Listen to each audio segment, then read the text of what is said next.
আসসালামু আলাইকুম। আপনারা দেখছেন সানজিদা আহাজ ব্লগস। আশা করি সবাই ভালো আছেন। আমাদের বাসায় আজকে দুপুরে রান্না হবে চিকেন কোরমা, সাথে থাকবে পোলাও। তো এই চিকেন কোরমাটা আমাদের ক্ষেত্রে যা হয় আর কি, আমরা খুব একটু পাতলা ঝোলের চিকেন কোরমাটা আমাদের বাসায় বেশি চলে, ফ্লেভারফুল। আর সেই কোরমাটা আমি কিভাবে বানাই সেটাই আজকে আপনাদের সাথে শেয়ার করব। খুব একটা স্ট্রং ফ্লেভারের কোরমাটা আমাদের বাসায় কেউই পছন্দ করে না। তো এই রেগুলার কাটের চিকেনটা আমি প্রথমেই দুটো পেঁয়াজ আর প্রায় 4-5 টুকরা রসুন আর আধা ইঞ্চির মতো আমি আদা দিয়ে সুন্দর করে পেস্ট তৈরি করে নিয়েছি। তো সেটা দিয়েই আমি ম্যারিনেট করে নেব আর কি। তো এই তো এখানে আমি 3 টেবিল স্পুন ফ্যাটানো ইয়গার্ট আমি দিয়ে দিলাম। দিয়ে দিচ্ছি 1 টিস্পুনের মতো লবণ, পরে আরও দিব যদি লাগে।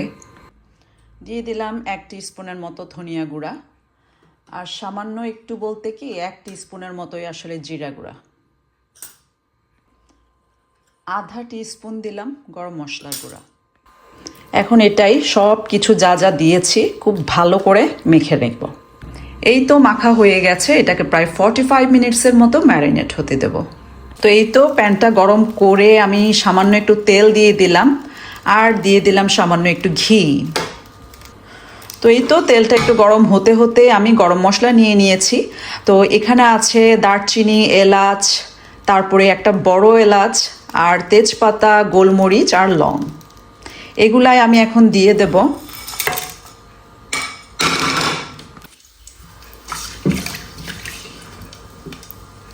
এই গরম মশলাগুলো একটু ভাজা ভাজা হতে হতে আমি দিয়ে দিচ্ছি সামান্য প্রায় আধা কাপ আন্দাজের কাটা পেঁয়াজ। তো এটাকে আমি খুব সুন্দর করে ভাজা ভাজা হতে দেব। তো দিয়ে দিচ্ছি সামান্য একটু লবণ, যেহেতু চিকেনে লবণ আছে অলরেডি ম্যারিনেশন করার সময়, তো অল্প একটুই দিলাম।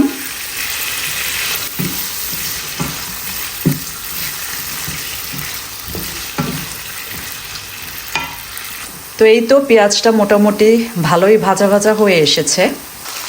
এখন আমি দিয়ে দেব সেই ম্যারিনেট করে রাখা চিকেন।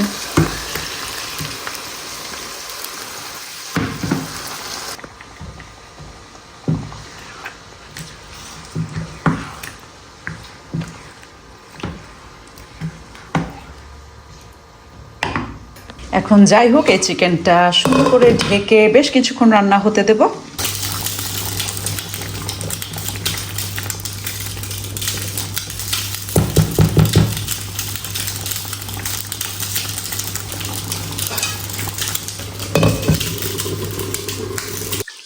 তো আমরা দেখতেই পাচ্ছি চিকেন খুব ভালো করে রান্না হয়ে গেছে।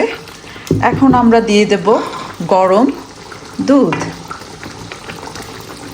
এখানে আমি 1 কাপ পরিমাণ দুধ গরম করে নিয়েছি।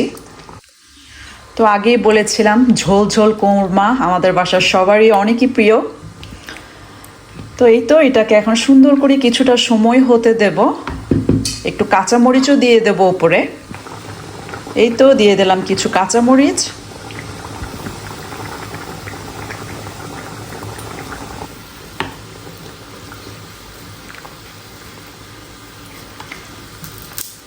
এই তো আবার কিছুক্ষণ ঢেকে দেব।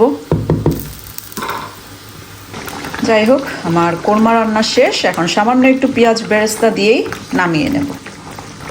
এই তো দিয়ে দিলাম সামান্য একটু পেঁয়াজ বেরেস্তা, বেশি না। এই আমার চিকেন কোরমা রেডি। একটু লবণ চেখে দেখেছিলাম, কি যে মজা হয়েছে বলার মতো না। এই তো আপনাদের সবার কাছে অনুরোধ থাকলো, আপনারা ঝটপট এটা ট্রাই করে ফেলুন। এভাবেই চিকেন কোরমা হয়তো অনেকেই রান্না করেন এভাবে। যদি কেউ রান্না না করেন তারা অবশ্যই এভাবে ট্রাই করে দেখবেন। আশা করি আপনাদের অবশ্যই ভালো লাগবে।